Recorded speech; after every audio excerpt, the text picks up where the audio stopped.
আসসালামু আলাইকুম। সবাই কেমন আছেন? আশা করছি সবাই ভালো আছেন। আল্লাহর রহমতে আমরাও ভালো আছি।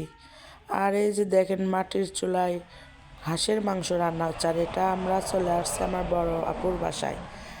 গতকাল আমি আমার মেজো আপুর বাসায় ছিলাম, ওখান থেকে আমরা সবাই মিলে আমার মেজো আপু আমরা সবাই মিলে আমার বড় আপুর বাসায় আসছি।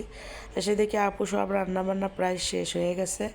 আমরা চুলার পাড়ে একটু বসে থাকলাম, আড্ডা টাড্ডা দিলাম। এর মাঝে স্বামী আবার দই খাওয়ার জন্য কান্না করতেছে, ওকে আবার দই দিলাম। আর সব রান্না বান্না প্রায় শেষ। এখন আমরা আর এখানে আবার বলতেছি যে আমরা একটু আলু ভাজি খাবো। আমার আপু আবার সে আলু ভাজি করে দিছে।